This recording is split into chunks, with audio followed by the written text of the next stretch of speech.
The structure for technology, motion and return is still used.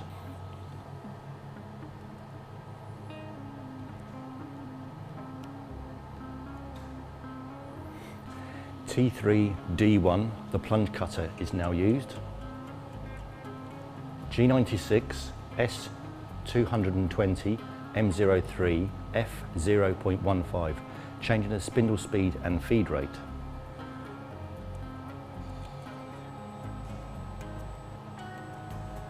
Motion can now be entered. G00 X70 Z0, go closer to the starting point for the cycle.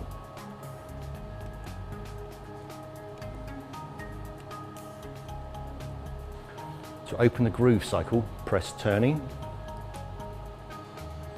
groove on the vertical bar. SPD, start point of the groove along X-axis, enter 59 millimeters.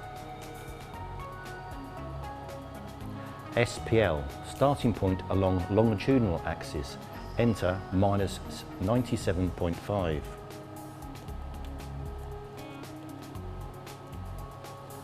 WIDG, groove width, enter 6 millimeters.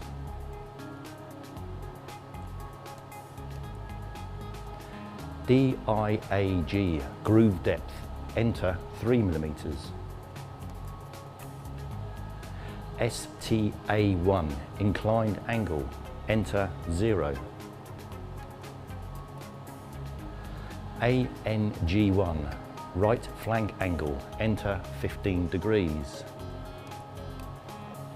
ANG2, left flank angle, enter 15 degrees. RCO1, radius outside right, enter 1.5. RCO2, radius outside left side, enter 1.5. RCI1, radius inside right side, enter 1. RCI2, radius inside left side, enter 1.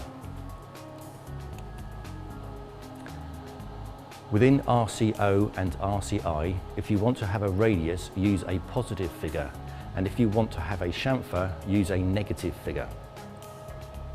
FAL1, finishing allowance on groove base, enter 0.2 millimeters. FAL2, finish allowance of flanks, enter 0.2 millimeters. IDEP, in-feed depth, enter 1 millimeter. Press OK, CYCLE93 data is entered into the program.